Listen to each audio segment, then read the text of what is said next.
At Spa-Francorchamps, where legends are born and secrets buried, a mysterious stranger approached Mick Schumacher with a claim that would shatter everything the young driver thought he knew about his father's legacy. Marco Benedetti carried more than just memories. He carried 30 years of guilt, a cousin's helmet, and a letter sealed by Michael Schumacher himself. What happened next didn't just change Mick's weekend. It froze an entire paddock and brought a forgotten hero home. Maui, rain started before dawn at Circuit de Spa-Francorchamps. It fell in steady drops on the famous track where legends were made and dreams were broken. Mick Schumacher stood at the window of the Haas garage, watching the water run down the glass like tears. He pressed his forehead against the cool window. The track looked different in the rain, darker, more dangerous, just like it did when his father Michael raced here years ago. "Another wet practice session," said Tom, one of the mechanics. He was wiping his hands on a dirty towel. "Your dad loved racing in the rain here." Mick nodded but didn't turn around. Everyone always talked about his father, how fast he was, how he won so many races at Spa, how he made the rain look easy. But Mick wasn't his father. The garage smelled of rubber and fuel. Mechanics moved around the white and red Haas car like busy ants. They checked the tires. They looked at the engine. They made sure everything was perfect. Mick's racing suit hung on a hook nearby. Soon he would zip it up and climb into the car. He would drive the same corners where his father once flew like a bird. But would he be fast enough? Would he make his family proud? Mick called Guenther Steiner, the team boss. His voice had a thick accent. "Come here. Someone wants to meet you." Mick turned away from the window. The rain kept falling outside. It made little rivers on the track surface. He walked over to where Guenther stood with a stranger. The man was older, maybe 65 or 70. He had gray hair and lines around his eyes that came from years of squinting in bright sunlight. His clothes were simple, dark jeans and a blue jacket. But something about him seemed important. "This is Marco Benedetti," Guenther said. "He says he raced with your father a long time ago." Marco stepped forward. His handshake was firm and warm. "Hello, Mick. I knew your father when we were both young drivers, before he became famous." Mick felt his heart beat faster. People often said they knew his father. But this man was different. His eyes held secrets. "You raced against my dad?" Mick asked. "With him? Against him? It's complicated." Marco smiled, but it was a sad smile. "We were friends back then. Good friends." The garage grew quieter. Even the mechanics seemed to slow down their work. They wanted to hear this story too. "When was this?" Mick asked. 1989, 1990. "We were in Formula 3 together. Your father was special even then. Fast, yes. But more than that, he had something inside him that made him different." Mick had heard many stories about his father's early days, but no one had ever mentioned Marco Benedetti. "Why haven't I heard of you before?" Marco looked down at his hands. They were weathered and strong, like someone who had worked with cars his whole life. "Some stories take time to tell," he said quietly. "Some promises take years to keep." The rain got harder outside. It drummed on the garage roof like fingers tapping on a table. Practice would start soon. Mick needed to focus on driving. But he couldn't stop looking at this stranger who claimed to know his father. "I have something," Marco said suddenly. "Something that belongs to your family. Something I've carried for more than 30 years. Mick's mouth went dry. "What kind of something?" Before Marco could answer, a voice came over the radio. "All drivers to their cars. Practice starts in 15 minutes. The garage exploded back to life. Mechanics ran to their positions. Engineers checked their computers. The smell of burning rubber drifted in from the track as other cars began to warm up. But Mick couldn't move. He stared at Marco Benedetti and wondered what secrets this man carried. What had he kept for 30 years? And why was he here now, on this gray morning at Spa? "We'll talk after practice," Marco said. He patted Mick's shoulder gently. "Drive safe out there. The rain can be tricky." As Mick walked toward his car, he felt like the world had shifted slightly. Everything looked the same. The garage, the mechanics, the track outside. But something had changed. The rain kept falling. Soon, he would be out there, driving through the water at incredible speeds. But for the first time in years, Mick wasn't thinking about his lap times. He was thinking about promises that took 30 years to keep, and wondering what his father had never told him. The practice session felt like it lasted forever. Mick drove through the rain, but his mind wasn't on the track. Every time he passed the garage, he looked for Marco Benedetti. The old man stood in the shadows, watching him with those knowing eyes. When Mick finally pulled into the pits, his hands were shaking. Not from the cold or the speed, from questions that had no answers. "Good run," said his engineer, Pete. "Your sector times were strong in the wet." Mick nodded, but he wasn't really listening. He climbed out of the car and pulled off his helmet. His hair was damp with sweat despite the cool air. Marco was still there, waiting patiently. He hadn't moved from his spot near the back wall of the garage. Other team members walked past him like he was invisible, but Mick could see him clearly. "Can we talk now?" Mick asked, walking over. "Of course." Marco's voice was soft, but clear. "Is there somewhere private?" Gwenther overheard and pointed to a small office behind the garage. "Use my room. I'll make sure no one bothers you." The office was tiny. 2 chairs, a desk covered with papers, and pictures of racing cars on the walls. Marco sat down slowly, like his bones were tired. Mick sat across from him, still wearing his racing suit. "You said you knew my father," Mick began. "I did. Very well." Marco reached into his jacket pocket and pulled out a worn photograph. He handed it to Mick. The picture showed 2 young men standing next to Formula 3 cars. They were both smiling, their arms around each other's shoulders. One of them was clearly Michael Schumacher, though he looked so young. The other must be Marco. "We were 21 years old," Marco said. "This was taken in Macau, 1990, the most important race of our lives." Mick stared at the photo. His father looked happy. Really happy. Not the serious, focused expression from his Formula 1 days. This was a boy who loved racing more than anything. "You were friends?" "Best friends. We shared everything. Racing tips, jokes, dreams about driving in Formula 1 someday." Marco's eyes grew distant. "Your father was special, even then. Faster than anyone I'd ever seen, but also kind, good." Mick had heard people call his father many things: champion, legend, the best driver ever. But kind wasn't a word that came up often.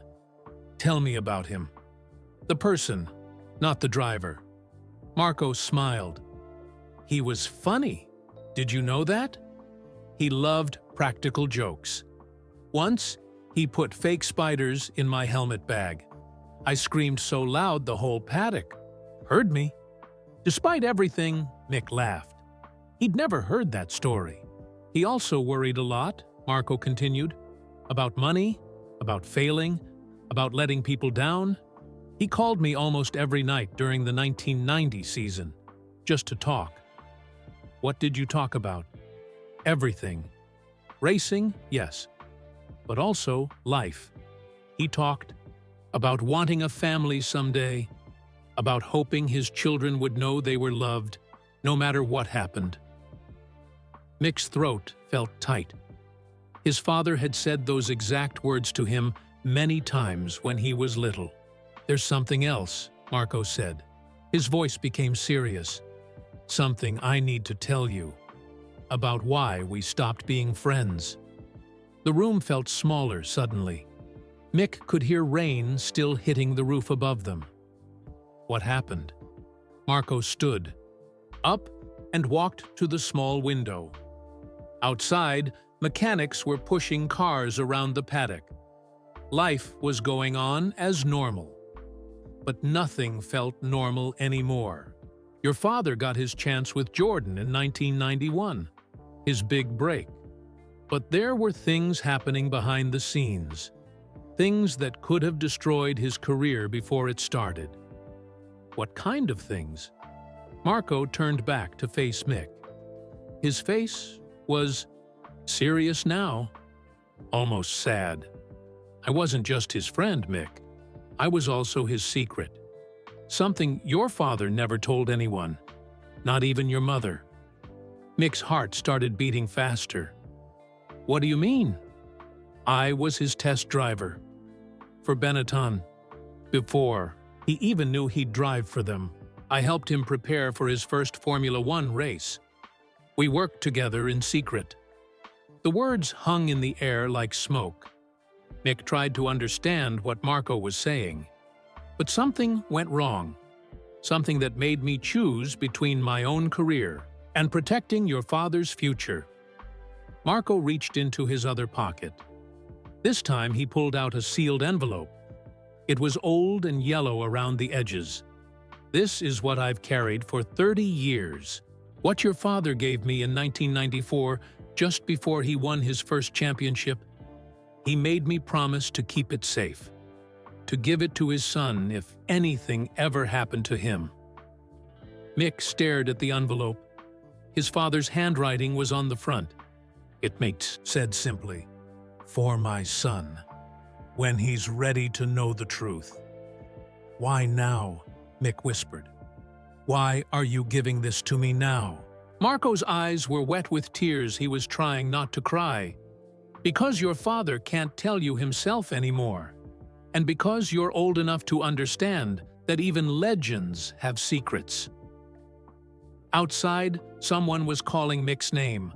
Probably time for another practice session. But Mick couldn't move.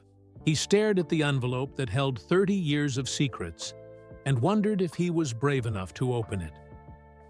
"Don't open it yet," Marco said softly. "Let me tell you about Macau first, about the race that changed everything." Mick looked up from the envelope. The voices outside were getting louder, but he didn't care about practice anymore. He needed to hear this story. Marco sat back down and folded his hands. November 1990. The Macau Grand Prix was the biggest Formula 3 race in the world. Win there, and Formula One teams would notice you. Lose, and you might never get another chance. You and my father were both racing. Yes, we arrived in Macau 2 weeks early to learn the track. It's not like other circuits. The walls are close. One mistake, and you're finished. We practiced together every day. Marco pulled out another photo. This one showed the narrow streets of Macau. Cars raced between concrete barriers with no room for error. Your father was scared, Marco said. Really scared. He'd never driven anywhere so dangerous. The first day he crashed in practice. Not badly, but it shook him up. Mick found this hard to believe. His father had never seemed afraid of anything. What happened? He came to my hotel room that night. He was shaking. Said maybe he wasn't good enough. Maybe he should quit racing and find a normal job. Marco stood up and walked to the window again. Rain still fell on Spa, just like it had in Macau, all those years ago. I made him some tea. We sat on my bed, and I told him something my grandfather once told me. Fear is not the enemy of speed. Fear keeps you alive. but courage makes you fast. Did it help? The next morning, your father was different. Still, careful, but not afraid anymore. We worked on the car setup together, shared data, helped each other find speed. Mick could picture it. Two young drivers far from home, helping each other chase their dreams. But we were also competitors, Marco continued. The team managers were watching us. Only one of us would get the big break we needed. Weren't you angry that you had to compete against your best friend? Marco laughed, but it wasn't a happy sound. Angry?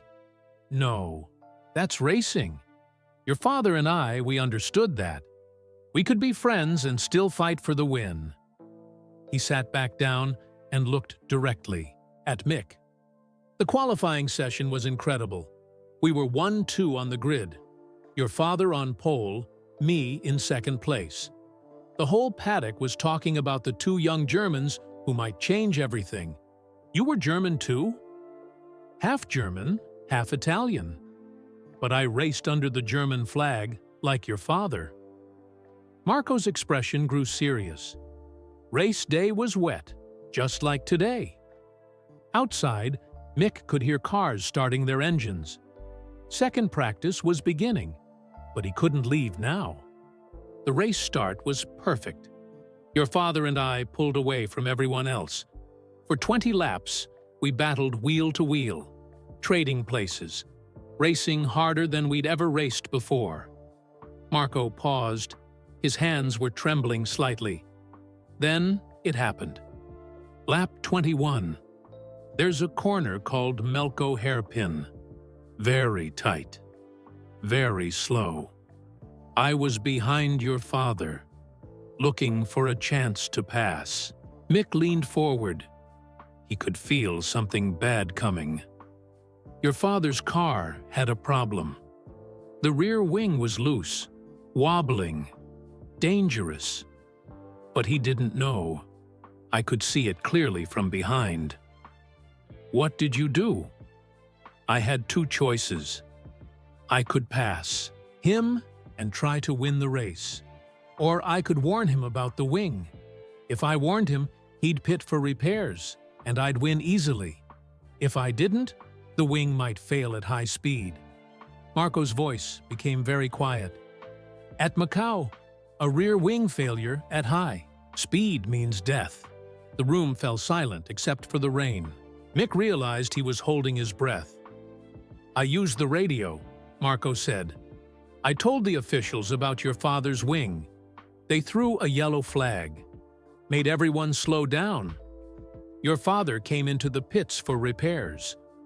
But that meant you could win. Yes, and I did win, my first and only major victory. But when your father came out of the pits, his car was perfect again. The rear wing was fixed, safe. Marco smiled, but his eyes were sad.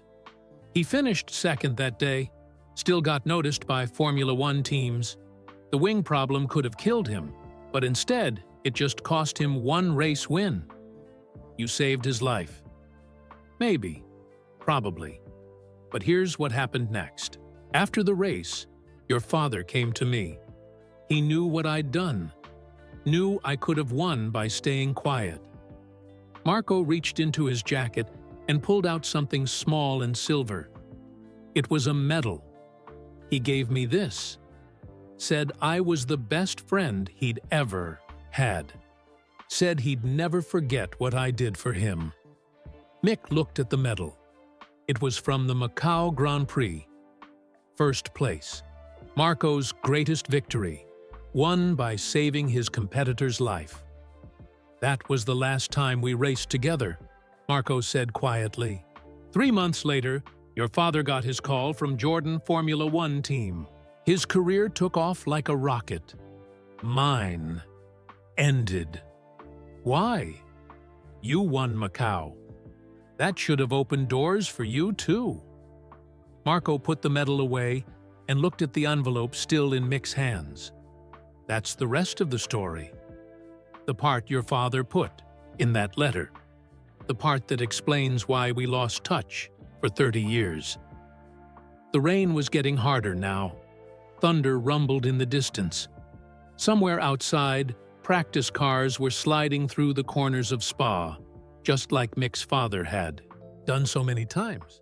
"Marco," Mick said slowly, "what really happened after Macau?" The old man's eyes met his. In them, Mick saw 3 decades of secret pain. "That's when I learned that friendship sometimes means sacrifice, and that some promises take a lifetime to keep." The door to Gwenther's office opened suddenly. Pete, the engineer, stuck his head in. "Mick, they need you for interviews. The rain's getting worse, so they've moved them up." Mick looked at Marco, then at the envelope in his hands. "Can it wait? This is important." "Sorry, mate. FIA wants all drivers in the media center now. Something about safety changes for tomorrow." Marco stood up. "Go. I'll wait here. We have time." Mick hesitated. He wanted to hear the rest of the story, needed to hear it. But racing came first. It always came first. "Don't leave," he said to Marco. "Promise me you won't leave." "I've waited 30 years. I can wait a few more hours." The media center was crowded and loud. Journalists shouted questions about the rain, about tire choices, about championship points. Mick answered them automatically, but his mind was somewhere else. It was in a hotel room in Macau in 1990, with 2 young drivers sharing tea and dreams. After what felt like forever, the interviews ended. Mick almost ran back to the garage, but when he got there, the office was empty. His heart sank. Marco was gone. Then he heard voices from the garage floor. Marco was there, talking quietly with some of the mechanics. They were looking at old photos on his phone. "That's really Michael Schumacher?" asked Tom, the mechanic. "He looks so young."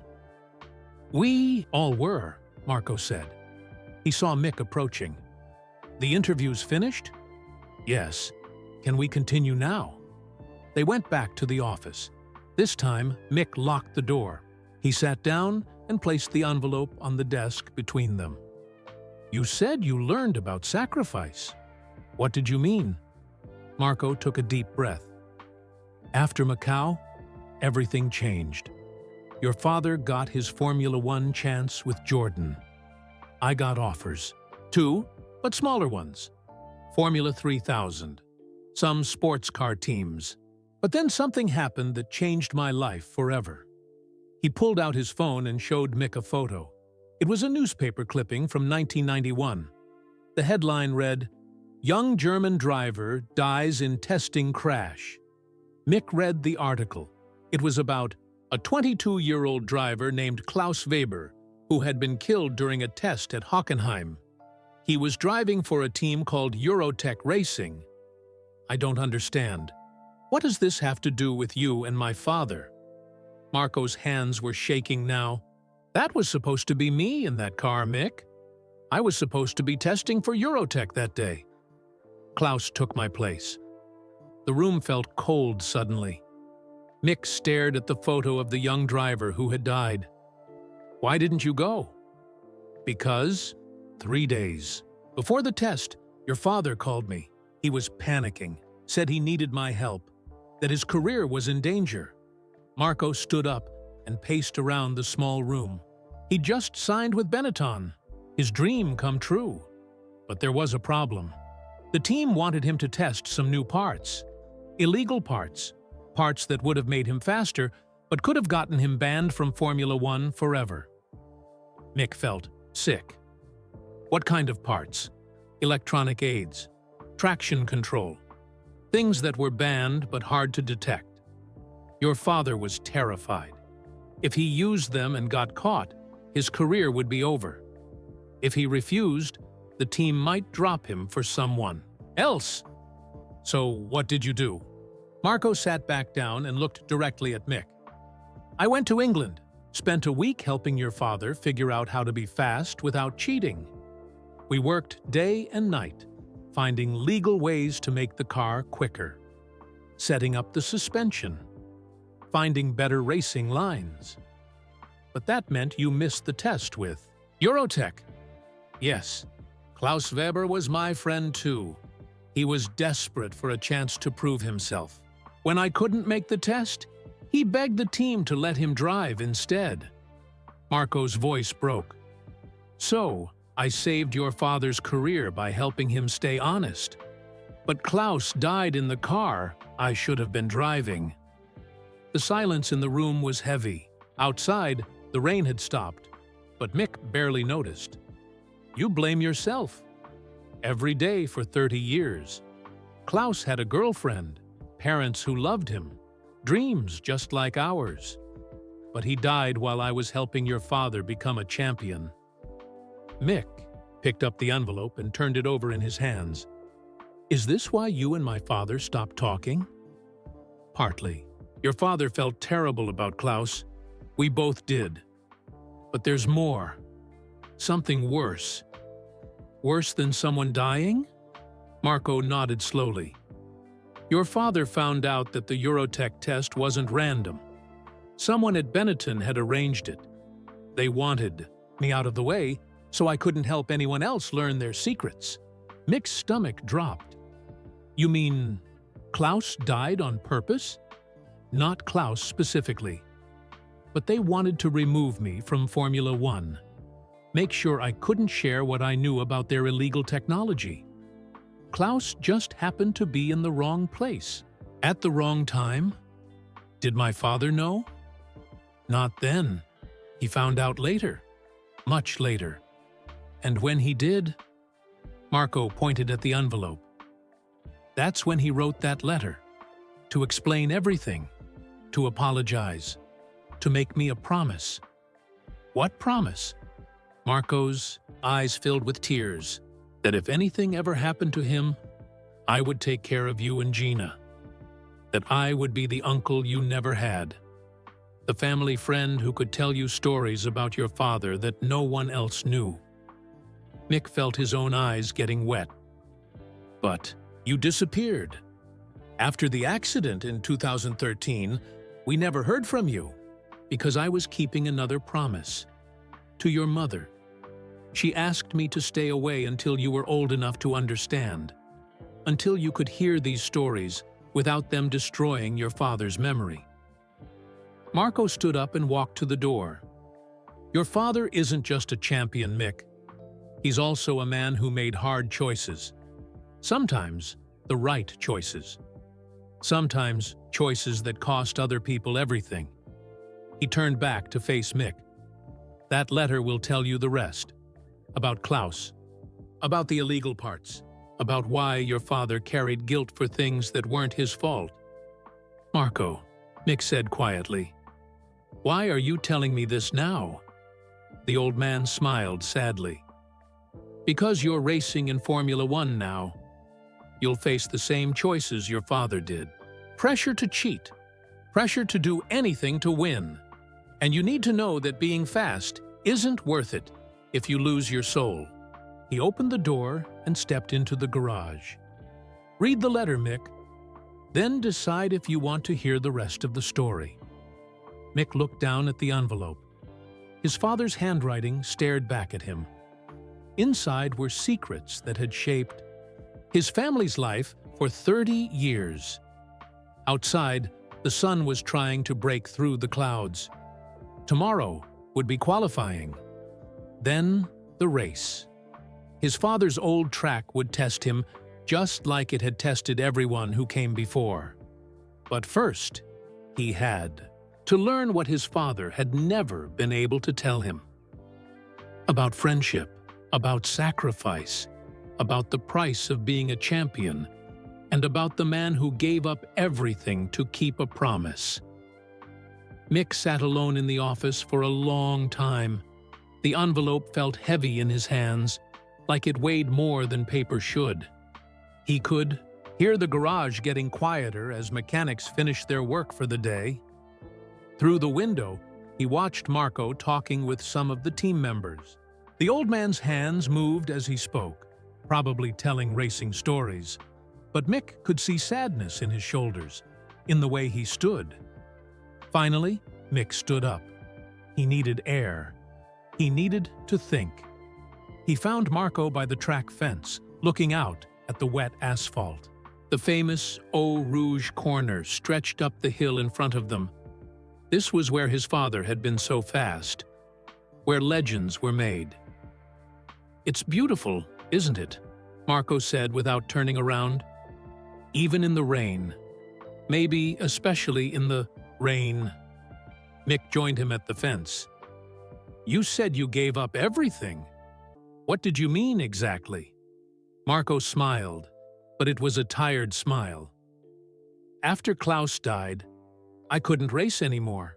Every time I got in a car, I saw his face, heard his laugh, remembered how excited he was to get that test drive.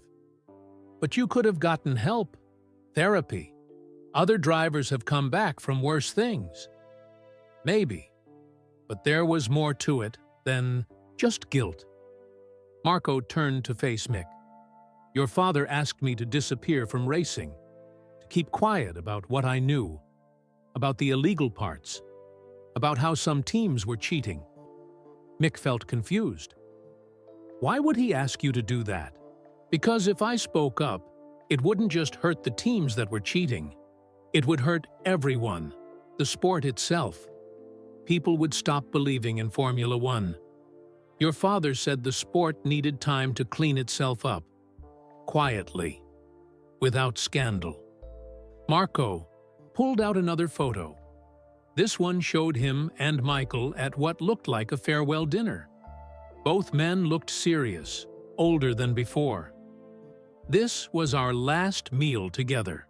December 1991. Your father had just finished his first season in Formula One. He was becoming famous. I was becoming nobody. What did you talk about?"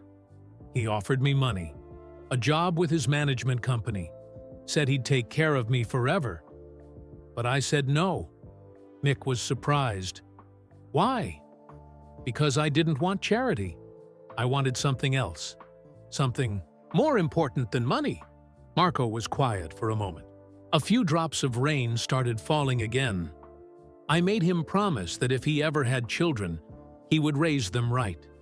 Teach them that winning isn't everything, that being a good person matters more than being fast." "And he agreed?" "He cried. Your father actually cried. Said he was sorry. Sorry about Klaus. Sorry about asking me to disappear. Sorry about everything." Marco reached into his jacket and pulled out a business card. It was old and faded. It said, "Benedetti Racing Instruction. Teaching young drivers. After I left Formula One, I became a driving instructor. Not for rich kids who wanted to play race car driver, for poor kids. Kids like your father and I used to be. Kids who needed someone to believe in them." Mick looked at the card. "Where?" "All over Europe. Italy, Portugal, sometimes Poland. Anywhere there were kids with dreams and no money to make them come true." "Did my father know?" "Oh yes, he knew everything. He sent me money every year. Anonymously at first. Later, through his foundation. He helped fund my driving school." Marco put the card away. "But that's not the real secret, Mick. The real secret is why I wasn't just a friend to your father. Why he trusted me with things he never told anyone else." The rain was getting heavier. They moved under a small shelter near the grandstand. "What do you mean?" Marco took a deep breath. "I wasn't just his friend from Formula 3. I was also his secret test driver for Benetton, starting in 1991, before he even knew he'd drive for them." Mick felt the world shift. "That's impossible. You would have needed permission from your own team." "I didn't have a team anymore, remember? After Klaus died, Eurotech dropped me, said I was unreliable. No one else would hire me. But Benetton had a different idea. Marco's voice got quieter.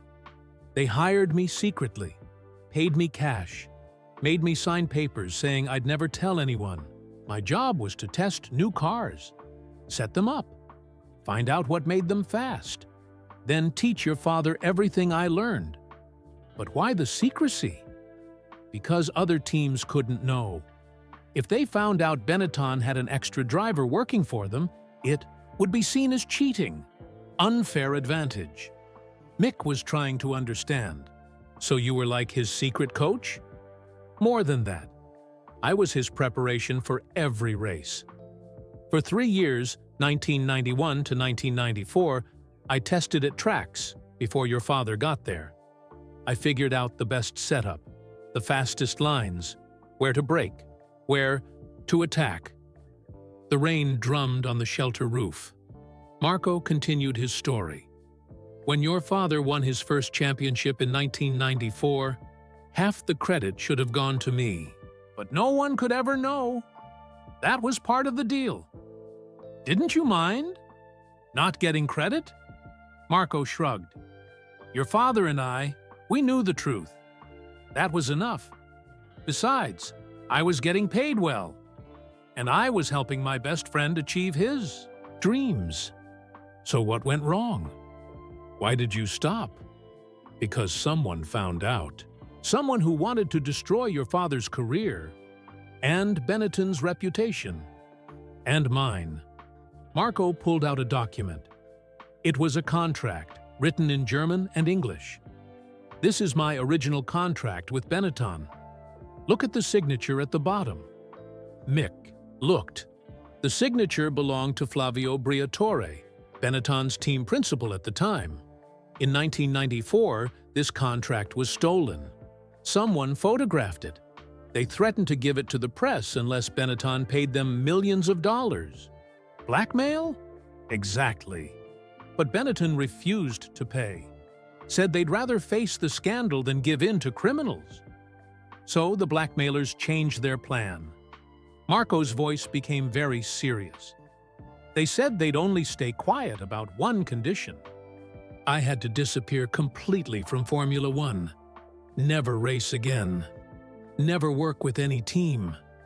Never even attend a Grand Prix. Mick felt sick. And you agreed? I had no choice.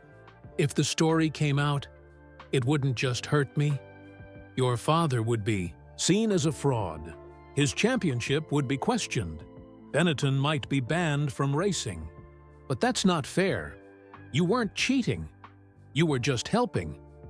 Try explaining that to journalists, to other drivers, to people who already thought your father was too successful too quickly.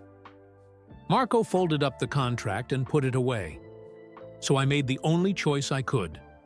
I took the money I'd saved and started my driving school. Your father and I shook hands one last time, and I disappeared. For 30 years? Your father tried to stay in touch, sent letters, called my mother. In Italy. But I thought it was safer for everyone if we had no contact. Mick looked out at the track. His father had driven here so many times, won so many races, but all those victories had come with a cost Mick had never known about. The letter, Mick said suddenly. What's in the letter? Marco smiled sadly. Everything. I just told you. And more. Your father wrote it in 1994, right after he won his first championship. He wanted you to know the truth someday. All of it. Including about Klaus, especially about Klaus. Your father carried that guilt his whole career. He set up a foundation in Klaus's name, helped Klaus's parents until they died. But he never felt like it was enough. The rain was stopping. Patches of blue sky appeared between the clouds. There's one more thing in that letter, Marco said quietly. Something your father wanted you to know about being a champion. What? That real champions aren't made by being the fastest, or the smartest, or even the bravest. Real champions are made by the people who help them. the people who sacrifice for them, the people who believe in them even when they don't believe in themselves. Marco put his hand on Mick's shoulder. Your father knew he couldn't have done it alone, and he wanted you to know that you don't have to either. Mick looked down at the envelope in his hands. It held 30 years of secrets, 30 years of guilt and gratitude and love. Are you ready to read it? Marco asked. Mick nodded. It was time to learn the truth about his father. All of it, even the parts that might break his heart. They walked back to the garage in silence. The paddock was quieter now. Most of the teams had finished their work for the day. Tomorrow would be qualifying, then the race on Sunday. But right now, none of that seemed to matter. In Gwenther's office, Mick sat down and stared at the envelope. His name was written on it in his father's careful handwriting. Below that, in smaller letters, "When you're old enough to understand." How old was I when he wrote this? Mick asked. 5 years old, just learning to walk properly. Your father used to carry pictures of you and Gina everywhere. Marco sat across from him. Take your time. There's no hurry. But Mick couldn't wait anymore. 30 years of secrets were enough. He carefully opened the envelope and pulled out several sheets of paper. His father's handwriting filled every page. My dear son, Mick read aloud. If you are reading this, then something has happened to me, and Marco has kept his promise to bring you this letter. Mick's voice was shaky. He had to stop reading and take a breath. Should I read it silently? He asked Marco. However you want. I know what it says. Michael showed it to me before he sealed it. Mick continued reading, this time to himself. The Aiji's letter was long.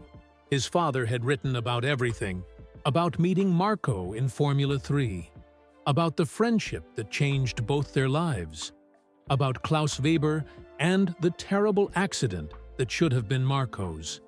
But then Mick reached a part that made him gasp. Marco, he said, looking up. My father writes here that Klaus Weber wasn't just your friend. He was your cousin. Marco nodded slowly. My mother's nephew. We grew up together in Italy during summers. He was like a little brother to me. Mick felt sick. You never told me that. Klaus was your family. Yes.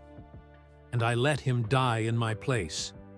Do you understand now why I couldn't stay in racing? Why I had to disappear? Mick kept reading. His father had written about the guilt they both carried, about how Marco blamed himself, and how Michael blamed the sport that had created such deadly competition. Then came the part about Marco being the secret test driver. His father had written it all down. Every detail, every secret session, every way that Marco had helped him become champion. Listen to this, Mick said, reading aloud again. Marco gave me more than just car setups and racing lines. He gave me confidence. When I doubted myself, he believed in me. When I was scared, he reminded me why we raced in the first place. Not for money or fame, but for the pure joy of going fast. Marco wiped his eyes with the back of his hand. Mick continued reading. I know that history will remember me as a 7-time world champion, but I want my son to know that I could never have won even one championship without Marco Benedetti. He was the best driver I ever knew, and he gave up everything so I could succeed. The words hit Mick like a punch to the stomach. His father's success, the thing the whole family was most proud of, had cost Marco everything. How can you not hate him? Mick asked. How can you not hate us? Marco looked surprised. Hate? Why would I hate you? Because we got the life that should have been yours.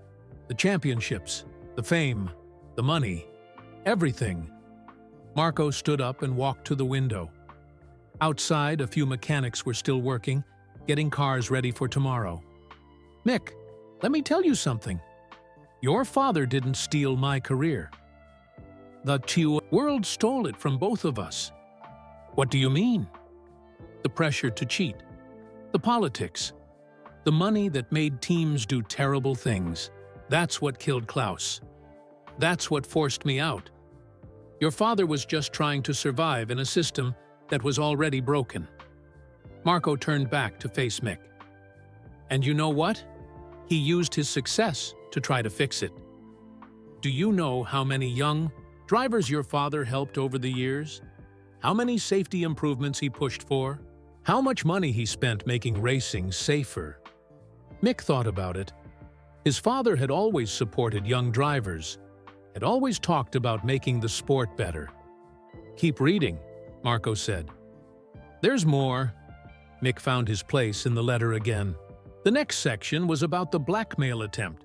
His father had written about how scared he was, how he wanted to fight the blackmailers, but knew it would hurt too many people. "I made the hardest decision of my life," Mick read. "I let Marco disappear rather than fight for him. I tell myself it was to protect him, but really, it was to protect myself, to protect my career, to protect my family's future. I have been a coward, and I will regret it for the rest of my life." Mick had to stop reading. His father had never seemed like a coward. He had seemed fearless, invincible.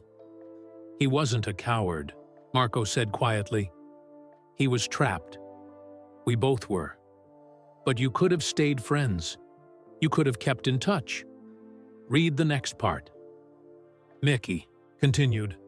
His father had written about how the blackmailers had threatened Marco directly. If he ever came near a Formula One race again, if he ever contacted Michael, they would release photos that would destroy both their reputations. "Marco chose to protect me even when I couldn't protect him," Mick read. "He disappeared completely so that I could keep racing, so that I could provide for my family, so that I could become the driver the world wanted me to be." The letter went on for several more pages. His father had written about every championship, every victory, how each one felt hollow without Marco there to share it. "I won because Marco taught me how to win," Mick read. "Every pole position, every fastest lap, every championship. Half of it belongs to him, but the world will never know his name." The last part of the letter was addressed directly to Mick. "My son, if you choose to race, remember this.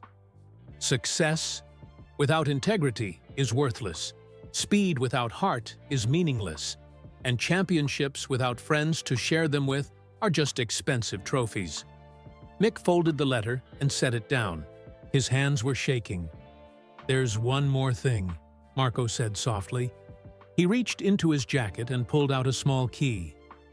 "Your father gave me this too. Said if anything happened to him, I should give it to you along with the letter." "What's it for?" "A safety deposit box in Switzerland. Your father recorded video messages for you and Gina after every major win, just in case he couldn't be there to tell you himself how proud he was." Mick stared at the key. His father's voice, talking to him, telling him he was proud. After the accident, Mick had thought he'd never hear his father's voice again, never get advice from him, never know what he really thought about his son's racing career. But Michael had planned for this. Even at the height of his success, he had thought about what might happen, about what his children would need to know. "All these years," Mick whispered, "all these years, you've been carrying this. It was the least I could do. Your father gave me purpose when I thought my life was over. He made me promise to watch over you from a distance, to be ready if you ever needed to know the truth. Marco put the key on the desk next to the letter. The choice is yours now. You can take the key and hear your father's voice again. Or you can leave it here and remember him the way the world does, as a champion. Mick picked up the key. It was warm from being in Marco's pocket for so long. Can I ask you something? Anything. Do you think he would be proud of me? The way I'm driving now? Marco smiled. For the first time since they'd met, it was a completely happy smile. Mick, your father would be proud of you if you never raced again. He loved you for who you are, not what you might accomplish. But I want to be like him. I want to win championships. Then remember what he wrote in that letter. Win with integrity. Race with heart. And never forget the people who help you along the way. Mick stood up and put the key in his pocket. The letter he folded carefully and put in his racing suit. Marco? Yes? Will you come to my race on Sunday? Will you watch me drive? Marco's eyes filled with tears again. I would be honored. For the first time in 30 years, Marco Benedetti would watch a Schumacher race from the paddock, not as a stranger in the shadows, but as family. Because that's what he had always been. Family. The next morning came too quickly. Mick had barely slept. Every time he closed his eyes, he saw his father as a young man, laughing with Marco. Then he saw Klaus Weber, the cousin who died in Marco's place. The images mixed together in his dreams until he couldn't tell what was memory and what was imagination. He found Marco in the hotel restaurant, sitting alone with a cup of coffee. The old man looked like he hadn't slept much either. Good morning, Mick said, sitting down across from him. Good morning. Ready for qualifying? Mick wasn't sure he was ready for anything. His whole understanding of his father's career had changed overnight. I keep thinking about Klaus, about how young he was. Marco nodded slowly. 22. Same age as your father and me. He had this laugh, really loud and infectious. When Klaus laughed, everyone around him started laughing too. What was he like? Fearless. Maybe too fearless. He would try any corner at full speed, drive any car without thinking twice. That's probably why the team chose him when I couldn't make the test. Marco stirred his coffee. You know what's strange? Klaus always said I worried too much. Said I thought too hard before making moves on track. He said racing should be pure instinct. Maybe he was right. Maybe. But instinct without wisdom is dangerous. Your father understood that. He was fast, but he was also smart. He knew when to take risks and when to be careful. They ate breakfast quietly.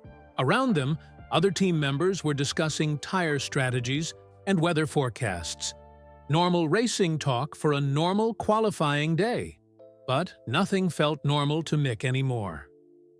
Back at the circuit, Mick went through his usual pre-qualifying routine, but his concentration was broken. During the briefing with his engineers, he kept thinking about the letter, about the key in his pocket, about video messages from his father that he had never known existed. Mick, are you listening? Pete asked. The track temperature is critical today. Sorry. Yes, I'm listening. But he wasn't. Not really. His mind was somewhere else entirely. When they got to the garage, Marco was already there. Guenther had given him a team shirt and a guest pass. He stood near the back, trying to stay out of the way, but several mechanics had recognized him from the photos he'd shown them yesterday. Is it true you raced with Michael? Asked Tom, the young mechanic. What was he like back then? Marco smiled. Stubborn. Very stubborn. If he thought the car needed something changed, he would argue with the engineers for hours until they listened to him. "Sounds familiar," Gwenther said, looking at Mick. "The apple doesn't fall far from the tree." Mick felt a strange pride hearing that. He was like his father in some ways. Maybe that was enough. But then Marco said something that made him freeze. "There's something else about your father," Marco told the mechanics. "Something I never told anyone before yesterday. Michael was terrified before his first Formula One race, called me crying the night before. Said he wasn't good enough. Said he was going to embarrass himself." The garage went quiet. Everyone was listening now. "What did you tell him?" Tom asked. "I told him fear was normal. That every great driver feels scared sometimes. The trick is not letting the fear stop you from doing what you love." Marco looked directly at Mick. "I told him that being brave doesn't mean not being afraid. Being brave means racing, even when you are afraid." Mick understood. Marco was talking to him as much as to the mechanics, telling him it was okay to feel confused and scared about what he'd learned. "Time for qualifying," Pete announced. "Let's get the car ready." As Mick put on his helmet, Marco approached him. "I have something else for you," he said quietly. "Something I didn't mention yesterday." He handed Mick a small piece of paper. It was a phone number written in faded ink. "What's this?" "Klaus Weber's sister. She's still alive, lives in Munich. She's been waiting 30 years for someone to call her, to tell her the truth about what happened to Klaus." Mick stared at the number. "Why are you giving this to me?" "Because hiding from the truth doesn't make it go away. Klaus's family deserves to know he didn't die for nothing. That his death taught your father to value life more, to race cleaner, to never take unnecessary risks." Marco placed his hand on Mick's shoulder. "Your father carried Klaus's memory with him every time he got in a race car. It made him more careful, more human. Maybe that's part of why he survived so many dangerous moments." "Until 2013, Mick said quietly. "That wasn't about being reckless. That was just bad luck. Random chance. The kind of accident that can happen to anyone." The call came over the radio for drivers to get in their cars. Qualifying was about to start. "One more thing," Marco said. "After you qualify, whatever position you get, remember something. Your father's first qualifying session in Formula One, he qualified 19th out of 20 cars. Dead last except for one retirement." "Really? Really? Everyone starts somewhere. Even legends."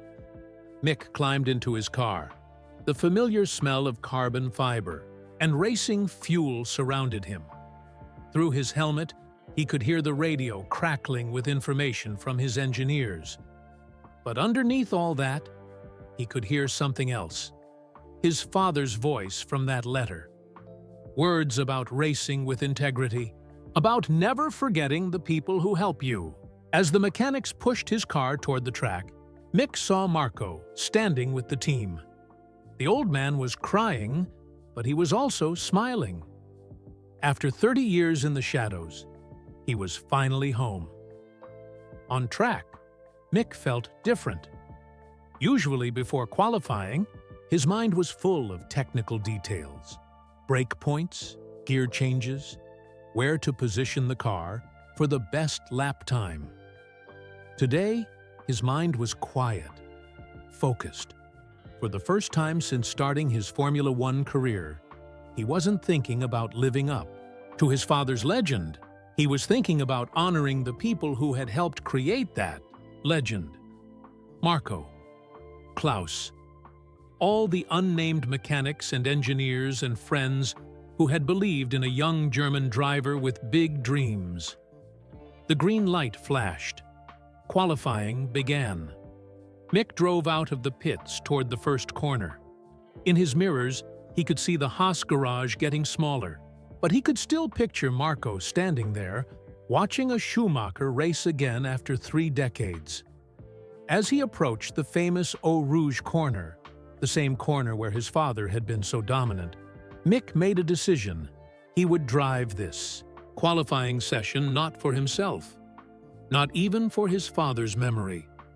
He would drive it for Marco Benedetti, the friend who had given up everything, the man who had kept secrets for 30 years, the uncle he had never known he had, and for Klaus Weber, the cousin who died too young, whose memory had shaped a champion's career in ways the world would never know. The car felt good under him, fast, balanced, ready. For the first time in his Formula One career, Mick wasn't afraid of not being good enough. He was just grateful to be there at all. The qualifying session started like any other. Cars streamed out of the pits, drivers warming up their tires, engineers checking data on computer screens. But in the Haas garage, something special was happening. Marco stood between Tom and Pete, watching the monitors that showed Mick's car going around the track. Other team members had gathered around him, drawn by his stories and his connection to their driver's father. "Look at his line through Eau Rouge," Marco said, pointing at the screen. "He's taking the same approach Michael used. Late on the brakes, early on the throttle. It's in his blood." Guenther joined the group. "You really think genetics matter that much in racing?" "Not genetics," Marco replied. "Heart. Michael had heart. Mick has it too. You can teach someone to be fast, but you can't teach them to care, to feel the car, to understand what it wants." On track, Mick was indeed feeling different. The car seemed to speak to him more clearly. Every bump, every change in grip, every subtle message through the steering wheel made sense. He wasn't fighting the car anymore. He was dancing with it. Sector 1, purple. The fastest time of the session so far. In the garage, people started paying attention. Purple times meant Mick was flying. Sector 2, purple again. "Come on, kid," Pete whispered to himself. He'd been working with Mick for 2 years and had never seen times like this. Marco watched the screen intently. His hands were clasped behind his back, but they were shaking slightly. He was more nervous watching Mick than he'd been watching Michael all those years ago. "Why are you so nervous?" Tom asked. "It's just qualifying." "Because," Marco said quietly, "this is the first time I've watched someone I care about race without feeling guilty about it." Sector 3, purple again. The entire garage erupted. Provisional pole position. Mick Schumacher was fastest in qualifying. At Spa, on the same track where his father had been legendary. But the session wasn't over. Other drivers still had time to improve. Lewis Hamilton was on a quick lap. So was Max Verstappen. Pole position was still up for grabs. In the car, Mick got on the radio. "How was that lap, Pete?" "Bloody magnificent." "P1 for now, but keep pushing. The session's not over." Mick's lap had been special, but it was also smart. He knew the track well. He'd studied videos of his father racing here. But more than that, he'd learned from Marco's stories about finding the perfect line, about understanding what the car needed. As he started his second flying lap, Mick thought about the letter in his pocket, about the key that would let him hear his father's voice again, about Marco standing in the garage, finally able to cheer for a Schumacher openly. The car felt even better on the second lap. Everything was flowing. Turn 1, perfect. Through the chicanes, smooth as silk. Up the hill toward Eau Rouge, building speed. In the garage, Marco moved closer to the monitors. "Come on, he whispered. "Show them what a Schumacher can do." The other mechanics and engineers had never seen Marco like this. Yesterday, he'd been a quiet stranger with old photos. Today, he was family, invested in every tenth of a second. "Did Michael get emotional watching races?" Guenther asked. "Always," Marco replied. "People think champions are made of ice, but Michael felt everything deeply.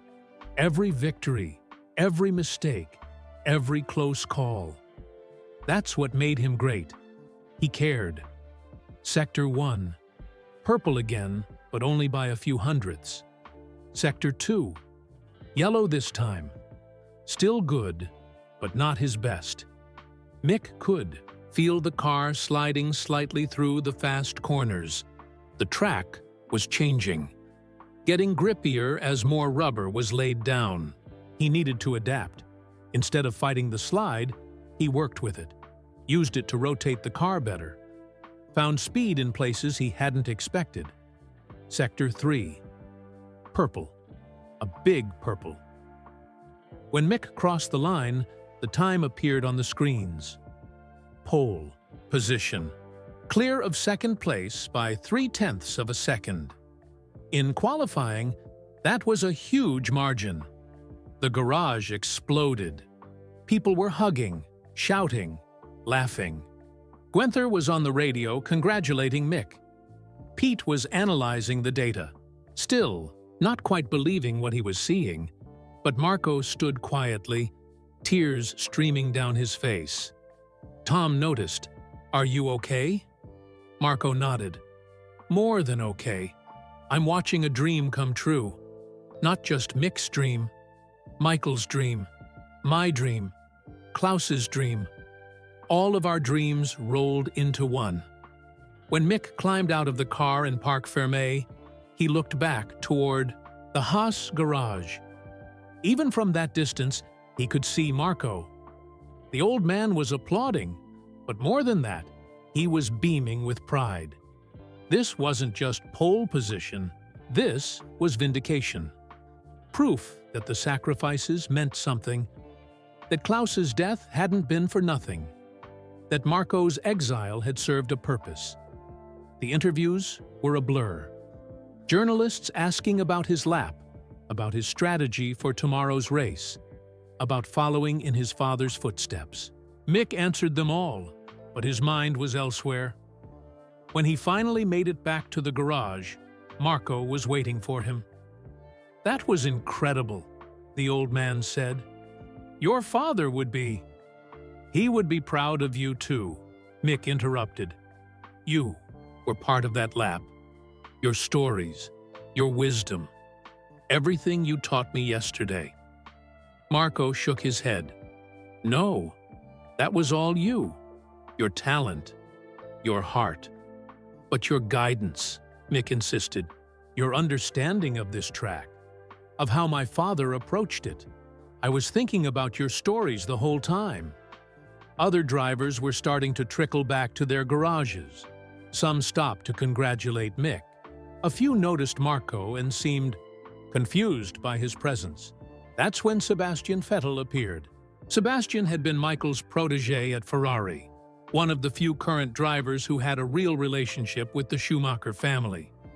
"Mick, fantastic lap," Sebastian said. Then he noticed Marco and stopped. "Wait, are you Marco Benedetti?" Marco looked surprised. "You know who I am?" "Michael talked about you." "Not often, but when he did, it was with real respect. He said you were one of the best drivers he'd ever known." "He said that?" "Many times. He regretted that most people never got to see you race." Sebastian looked between Marco and Mick. "I'm guessing there's a story here." Before either of them could answer, more drivers began arriving. Lewis Hamilton, George Russell, Charles Leclerc. Word was spreading through the paddock that Marco Benedetti was here, at a Grand Prix, for the first time in 30 years. "Is it true you raced with Michael in the early days?" Lewis asked. Marco nodded. "We were Friends, good friends. And now you're here watching his son take pole position at Spa, Charles added. That must feel incredible. It does, Marco said simply. More incredible than you can imagine. As more drivers gathered around, Mick realized something amazing was happening. The Paddock community, competitive as it was coming together to honor the past, to acknowledge the connections that ran deeper than just racing. These weren't just drivers anymore. They were custodians of the sport's history. And Marco was part of that history in ways most of them had never known. There's something I want to say, Marco announced to the group, about tomorrow's race. Everyone fell quiet. Whatever happens tomorrow, win or lose, this weekend has already been perfect. Not because of the lap times or the grid position, but because I got to see that the spirit Michael had, the love for racing that drove us when we were young, is alive in his son. Marco looked directly at Mick. Your father would be proud, not because you're on pole, but because you're racing with honor, with heart, with respect for everyone who came before you. The group stood in respectful silence for a moment. Then Sebastian spoke. To Michael, and to all the drivers who paved the way. To Michael, the others echoed. But Mick said something different. He raised his water bottle slightly and said, to Klaus, and to the friends who never got their chance. Marco smiled through his tears. 30 years of carrying guilt and secrets had led to this moment. Not just Mick's pole position, but this recognition, this remembrance of those who had been forgotten. Tonight there would be strategy meetings and preparation for the race. But right now, in this moment, the paddock had become something more than a workplace. It had become a family reunion. Word spread quickly through the paddock like wildfire. A man named Marco Benedetti was at the Haas garage. He had raced with Michael Schumacher 30 years ago. He was watching Mick's first pole position with tears in his eyes. By evening, everyone wanted to meet him. Marco sat in the Haas hospitality unit, overwhelmed by the attention. Drivers, team principals, journalists, and mechanics all wanted to hear his stories. But he wasn't used to being the center of attention anymore.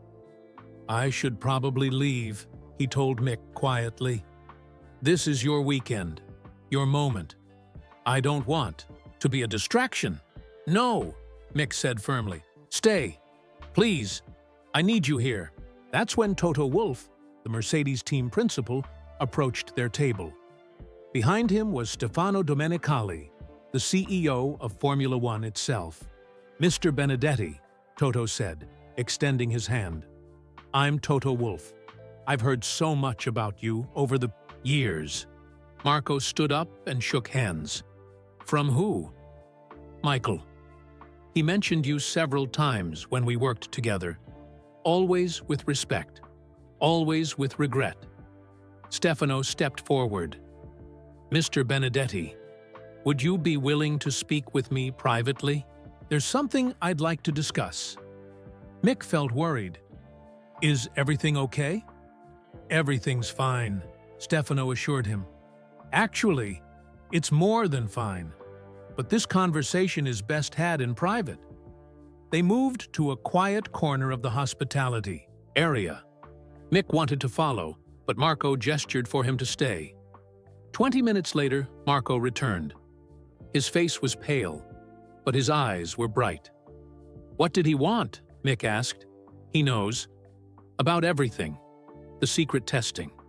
The blackmail. Klaus's death. Marco sat down heavily. Formula One has been investigating the old corruption for years. They have files on what happened in the 1990s. Are you in trouble? The opposite. They want to honor me. Marco explained that Formula One had been quietly building a case against the people who had blackmailed him and others in the 1990s. They wanted to clear the names of drivers who had been forced out unfairly. They're planning a special ceremony, Marco said, to acknowledge drivers who contributed to the sport but never got recognition. Klaus Weber will be remembered. My work as a test driver will be acknowledged. Mick felt his heart swell. That's amazing. But there's more. They want you to be part of it, to speak about your father's relationship with drivers like me, to help tell the real story of how champions are made. Around them, the hospitality area buzzed with normal race weekend, conversations, strategy discussions, sponsorship meetings, media interviews. But their table felt separate from all of that, protected by the weight of their shared history. I keep thinking about something, Mick said. Yesterday morning, I didn't even know you existed. Now, I can't imagine not knowing these stories. Your father wanted to tell you himself. We talked about it many times over the years. He planned to bring you to see me when you turned 25. That was 2 years ago. Yes. But then, 2013 happened. They sat in silence for a moment. The accident that changed everything. The moment that stopped Michael from being able to share these stories himself. Can I ask you something personal? Mick said.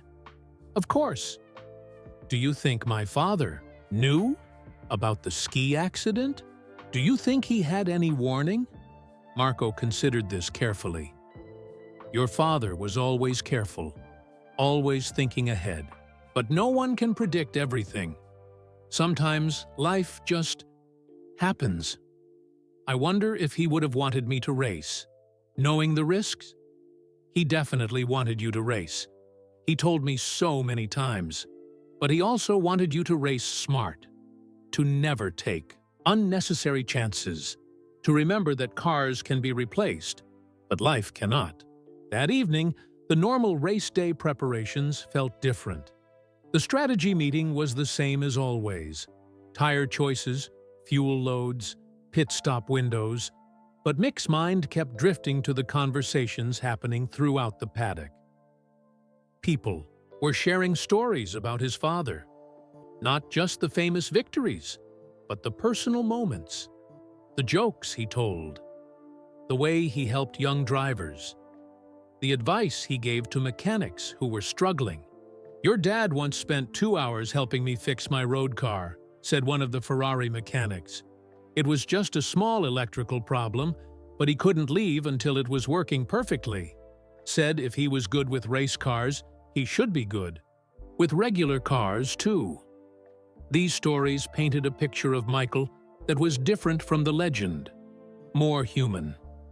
More real. Late that night, Mick and Marco walked through the empty paddock. The teams had all gone back to their hotels. The track was quiet except for security guards and the soft hum of equipment cooling down. Tomorrow will be different, Marco said. Race day has its own energy, its own pressure. Are you nervous? Watching me race? Terrified, Marco admitted. I've spent 30 years not watching Formula One, not seeing crashes, not reliving Klaus's accident every time something goes wrong. You don't have to watch if it's too hard. Marco stopped walking and turned to face Mick. Yes, I do. I have to watch. For Klaus, for your father, for all the years I wasn't there. They reached the Haas garage. Through the windows, they could see Mick's car, prepared and ready for tomorrow's race. The white and red bodywork gleamed under the fluorescent lights. There's something else I need to tell you, Marco said, about the race tomorrow. What? Your father's first victory, Hungary, 1994. He dedicated it to Klaus. Never said so publicly, but he told me privately. Every victory after that, he said a quiet prayer for Klaus before getting in the car. Mick felt something stir in his chest. Did he really? Every single time. He never forgot. Never stopped feeling responsible. Even though Klaus's death wasn't his fault. tomorrow, if I have a chance to win. Don't race for the past, Marco interrupted. Race for yourself. Race for the joy of it. That's what Klaus would want. That's what your father would want. They stood together in the darkness, looking at the car that would carry Mick around the track tomorrow, starting from pole position, with everything to gain and nothing to prove, except to himself. Marco. Yes? Thank you for keeping the secrets, for waiting so long, for being here now. Thank you for being worth waiting for. As they walked back toward the hotels, neither of them noticed the small group of journalists who had been watching from a distance. Tomorrow's race would be covered differently than any race before it. Not just as a sporting event, but as the continuation of a story that had started 30 years ago.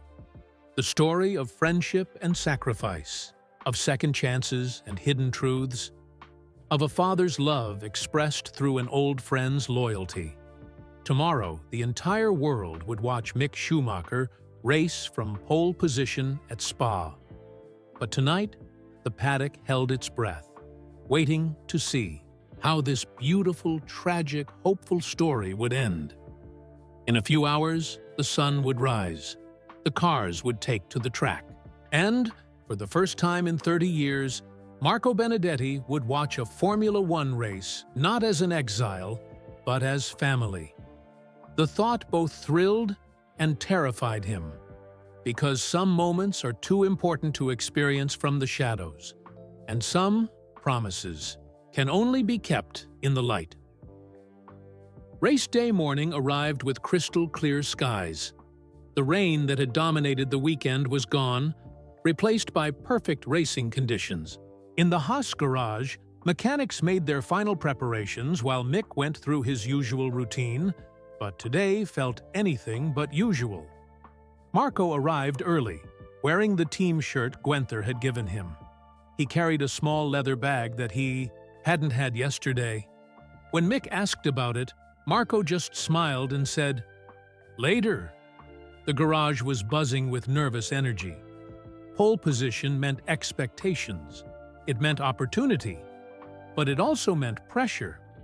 "Remember," Pete said during the final briefing, "the start is crucial. Protect the inside line into turn 1. After that, manage your tires and watch for opportunities."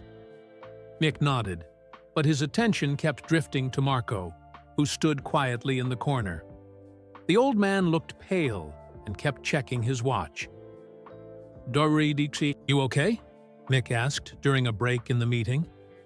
"I haven't watched a race start in 30 years, Marco admitted. "Every time I see cars bunched together like that, I think about Klaus. You don't have to watch. You could listen from the garage. No, I need to see this. I need to see you succeed."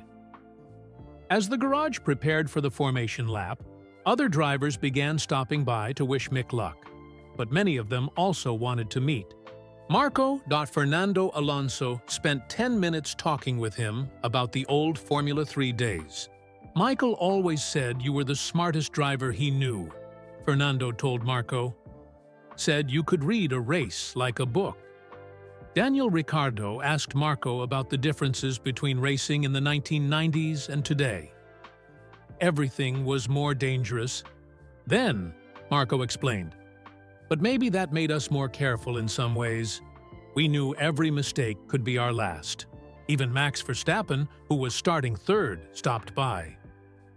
"My father raced in your era," he said. "He mentioned your name once or twice. Said you were fast, but unlucky." "Not unlucky," Marco replied. "Just made different choices." As the time approached, for the formation lap, Marco opened his leather bag. Inside was something wrapped in cloth.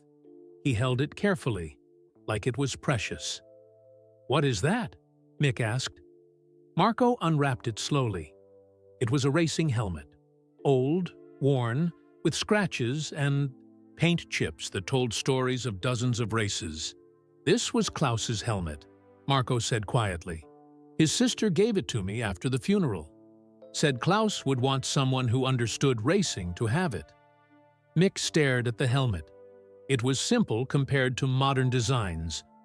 White with blue stripes, and Klaus's name written in neat letters across the back. "I've carried it with me to every track for 30 years, Marco continued. Never brought it inside. Always left it in the car.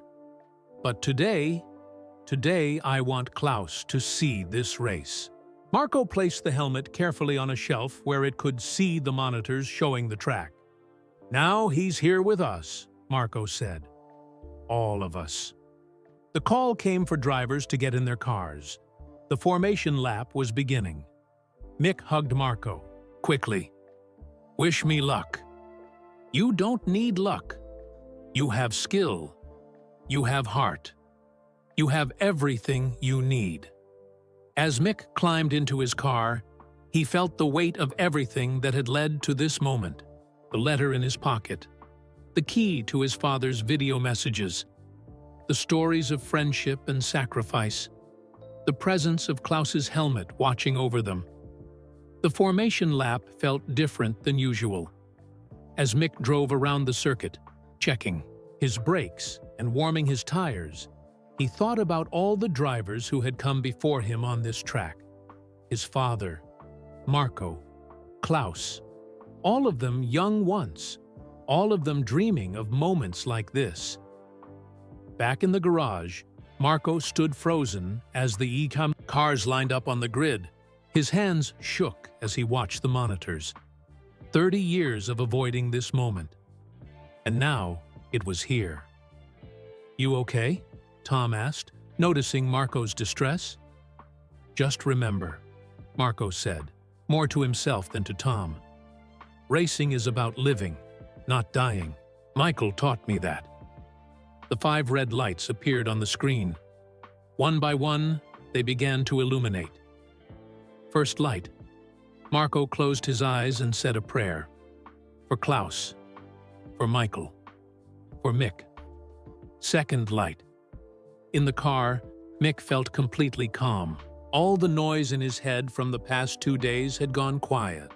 There was only the engine, the track, and the race ahead. Third light.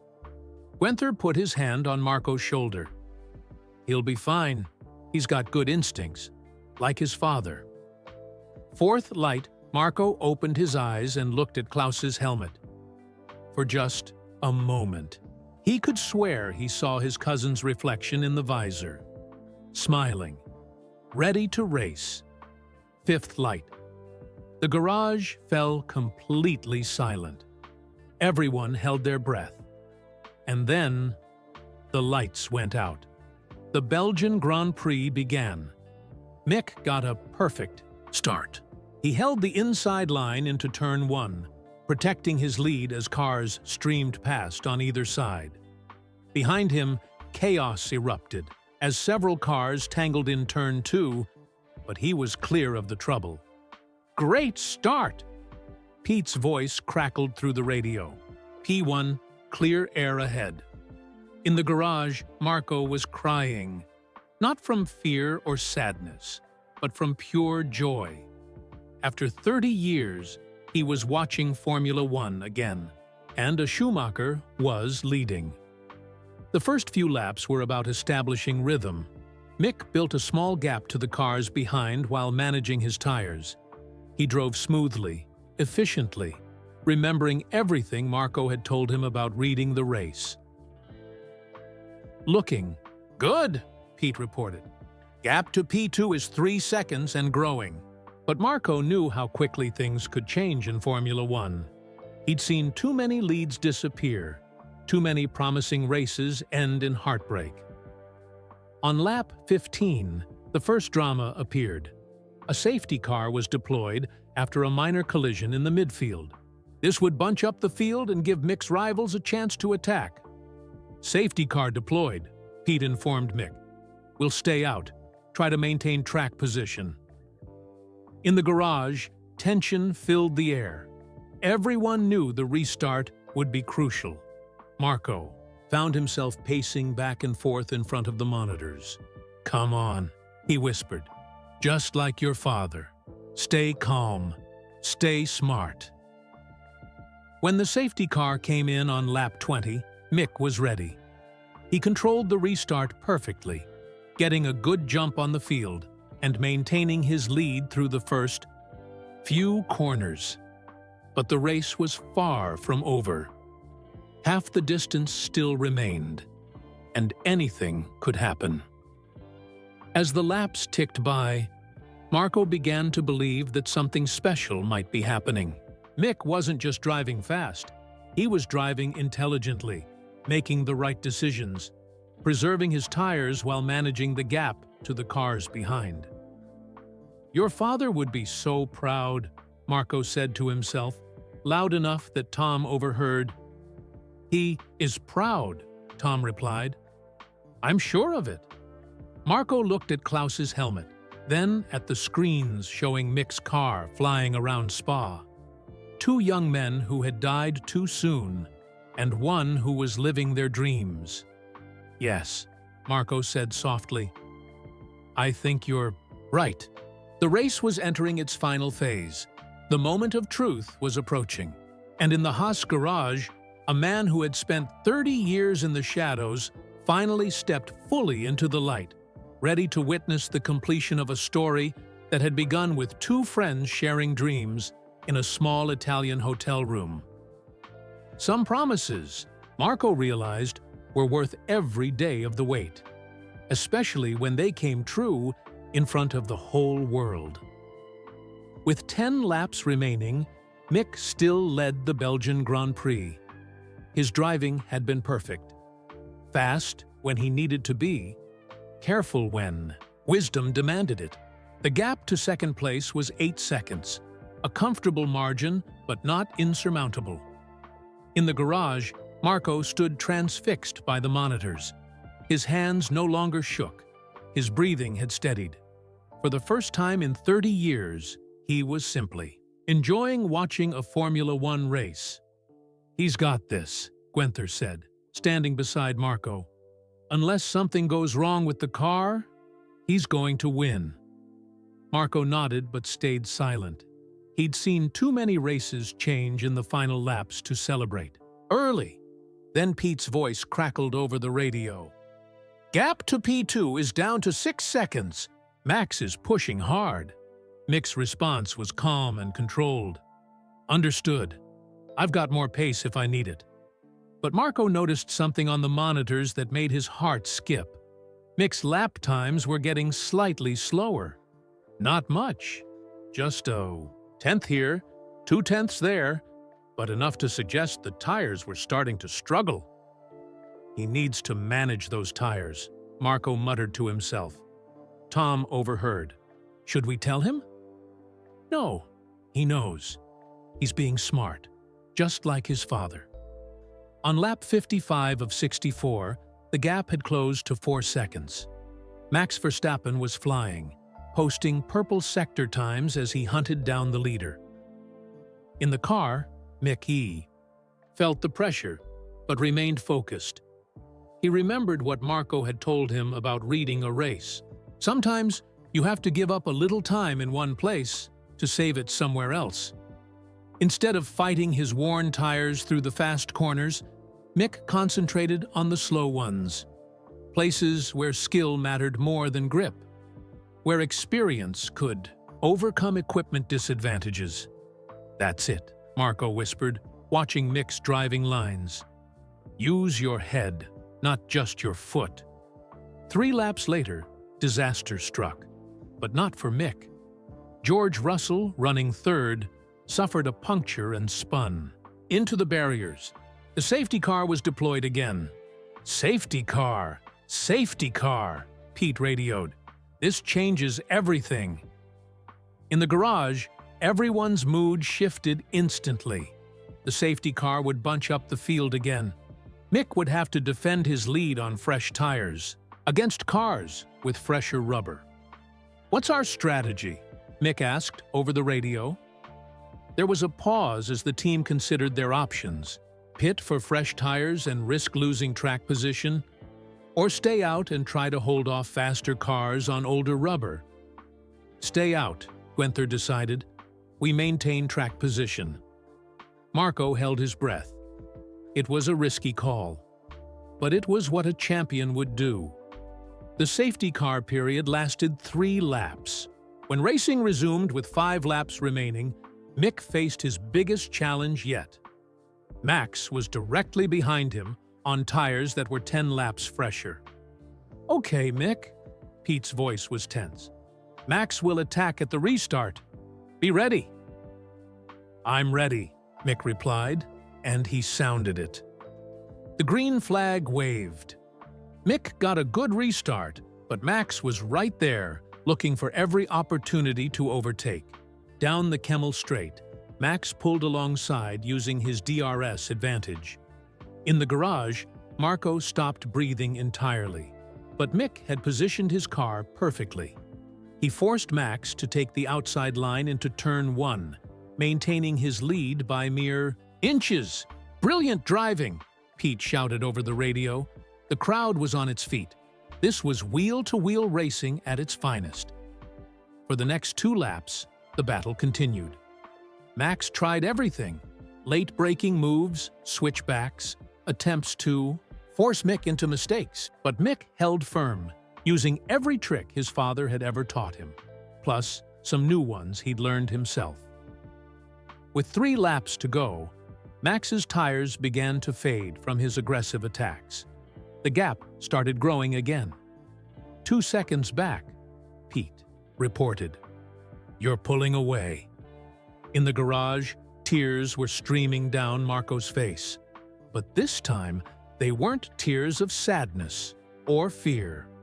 They were tears of pure joy.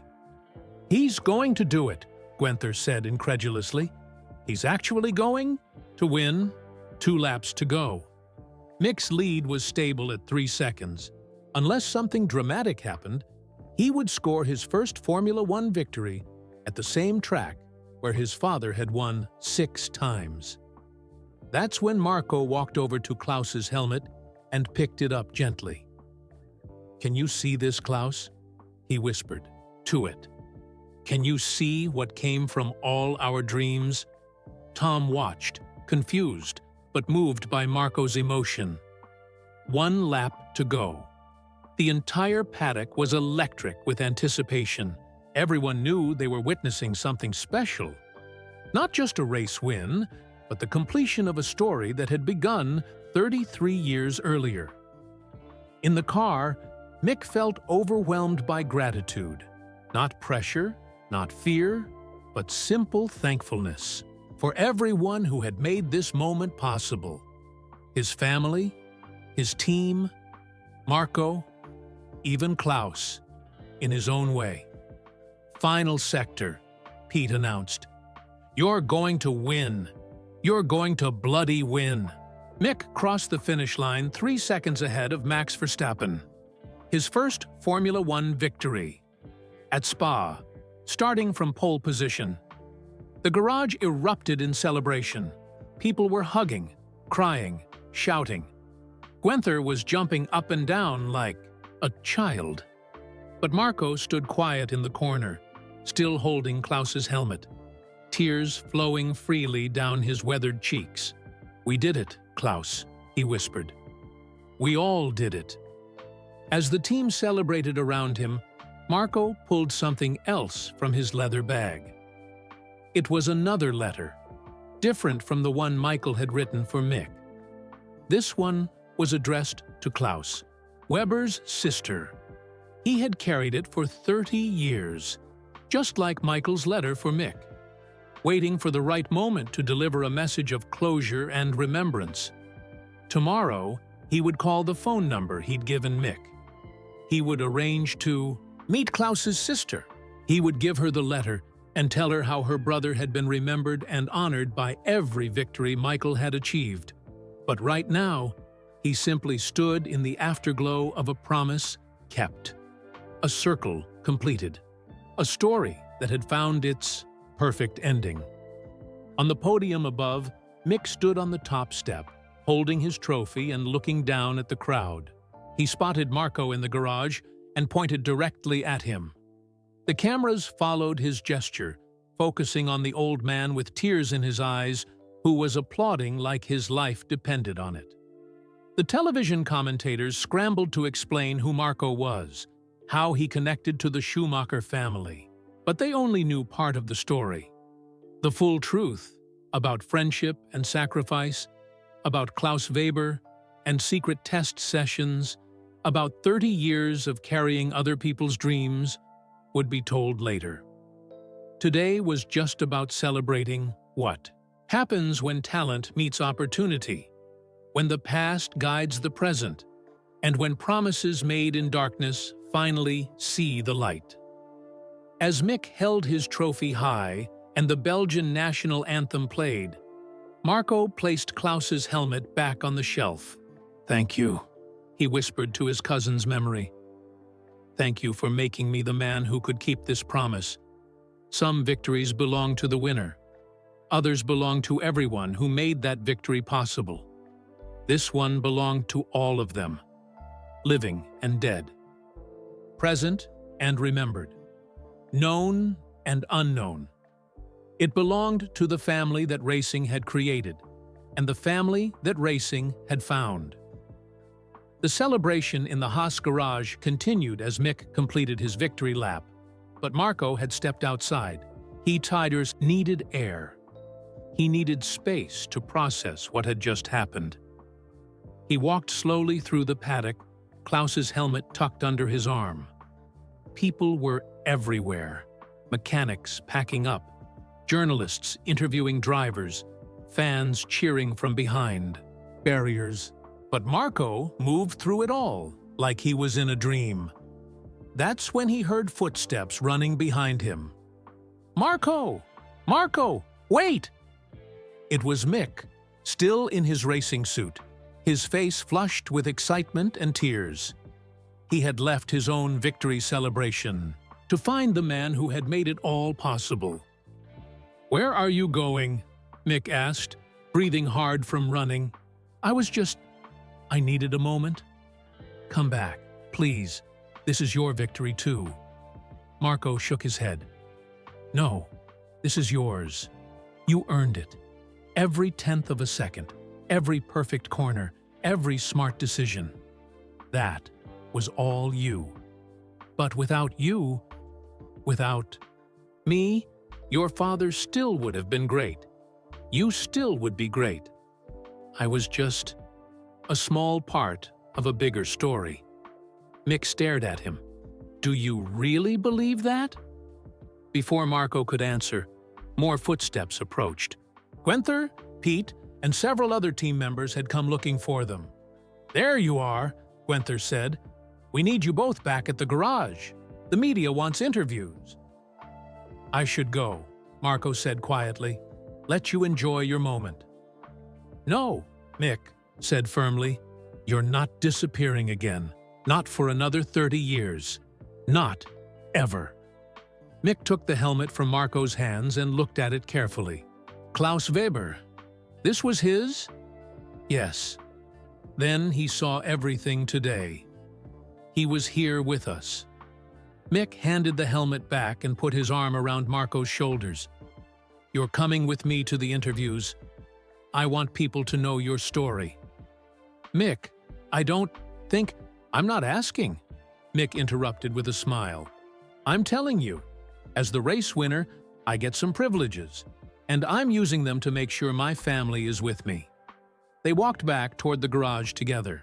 As they approached, Marco noticed something that made him stop in his tracks. A crowd had gathered outside the Haas area. Not just team members, but people from throughout the paddock. Drivers who had finished their own interviews. Mechanics from other teams. Officials and journalists. Even some fans who had somehow gotten closer than usual, and they were all waiting. "What's happening?" Marco asked nervously. "You'll see," Mick said. As they reached the edge of the crowd, people began to notice them. One by one, conversations stopped. Heads turned. A space cleared in front of them. Then something extraordinary happened. Someone in the crowd began clapping. Slowly, deliberately. Others joined in. The applause grew louder, more sustained. Soon, the entire gathered group was applauding. Not for Mick's victory, but for Marco himself. Marco stood frozen, overwhelmed. He had spent 30 years invisible, anonymous, hidden from the sport he loved. Now, suddenly, he was being acknowledged by the entire F1 community. Sebastian Vettel stepped forward from the crowd. In his hands was a microphone connected to a small speaker. "Marco Benedetti," Sebastian said, his voice carrying across the paddock. "For 30 years, you've been part of this sport's story without recognition. Today, that changes." The crowd fell silent, listening. "We know what you sacrificed. We know what you gave up. We know about Klaus Weber, your cousin, whose memory you've carried. And we know about your friendship with Michael Schumacher, a friendship that helped create a legend." Marco's hands were shaking. He wanted to run, to hide, to escape this attention. But Mick's arm around his shoulders held him in place. "Today," Sebastian continued, "we don't just celebrate Mick's victory. We celebrate everyone who makes victories possible. The seen and the unseen. The famous and the forgotten." Sebastian handed the microphone to Lewis Hamilton, who had pushed through the crowd to stand next to them. "Marco," Lewis said, "I never raced against your father, but I raced against his son, who learned from you. Every driver here owes something to the people who helped them before they were ready. Thank you for being one of those people." Lewis passed the microphone to Max Verstappen, who, despite finishing second, had stayed for this moment. "You made my race today harder because you taught Mick how to defend properly," Max said with a grin. "I respect that. I respect you." One by one, drivers and team members spoke, each sharing what Marco's story meant to them, each acknowledging that success in Formula One was never individual. It was always collective. Finally, the microphone came to Marco himself. He looked out at the faces surrounding him, young drivers who reminded him of himself and Michael at 21, mechanics whose passion for the sport matched his own, journalists whose job was to tell these stories. Marco began, then stopped. His voice was too thick with emotion to continue. He cleared his throat and tried again. 30 years ago, I thought my racing story was over. I thought Klaus's story was over. I thought the friendship Michael and I had built was over." He paused, looking at Mick. "Today, I learned that stories don't end. They continue through other people, through new friendships, through victories that honor those who came before." Marco raised Klaus's helmet so everyone could see it. This belonged to Klaus Weber. He died in 1991 in a car I should have been driving. For 30 years, I've carried his memory and his dream.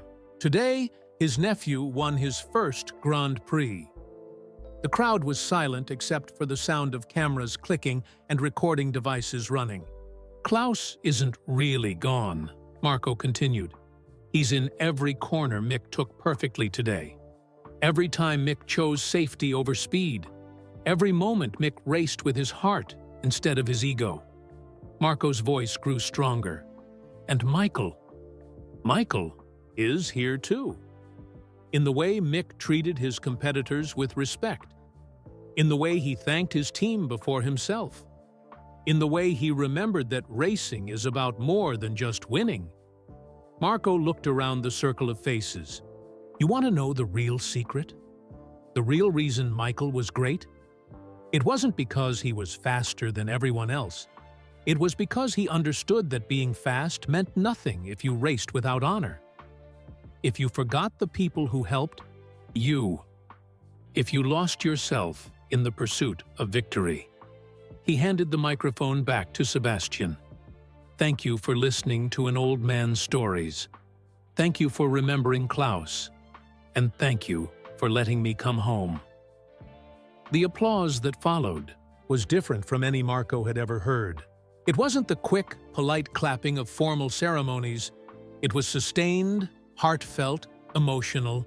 It came from a community welcoming back one of its own.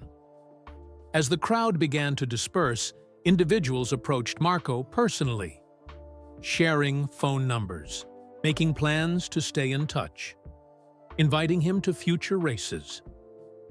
The exile that had lasted 30 years was officially over. Later that evening, in the quiet of the empty paddock, Mick and Marco sat together on a barrier overlooking the track. The sun was setting, painting the circuit in golden light. "I have something for you," Mick said. He pulled the key from his pocket. "The key to Michael's video messages in Switzerland. I want you to come with me when I watch them. You should hear what my father wanted to say to me." Marco nodded. "I'd be honored. And I want you to be at the next race, and the one after that. I want you to help me understand not just how to drive fast, but how to race with honor. Like your father did?" "Like Klaus would have," Mick corrected. "Like you taught both of them to do." They sat in comfortable silence as darkness fell over Spa-Francorchamps, the same track where legends had been made and broken, where careers had ended and begun, where, today, a story that started 30 years ago had finally found its proper ending. Not with sadness or sacrifice, but with recognition and family. Not in the shadows, but in the light of victory and community. Not as an ending, but as a new beginning. The paddock had frozen for a moment that afternoon, frozen in recognition of a truth that racing sometimes forgets, that every champion is supported by invisible hands, carried by forgotten dreams, and built on foundations of friendships that transcend time. Marco Benedetti was no longer a secret. He was family. And family never really says goodbye. They just say, "See you at the next race." Where are you listening from today? I'd love to know in the comments below. If this story touched your heart, like it did mine, please give this video a thumbs up and subscribe to our channel for many more inspiring stories like this one. And don't keep this story to yourself. Share it with your friends and family. Sometimes, the most powerful way to spread kindness and awareness is through the stories that remind us we're all connected. Whether you're a racing fan or someone who simply believes in the power of friendship, this story has something for everyone. Thank you for listening, and remember, just like Marco and Mick discovered, family isn't always about blood. Sometimes, it's about the people who choose to stand by you through the years. See you at the next story.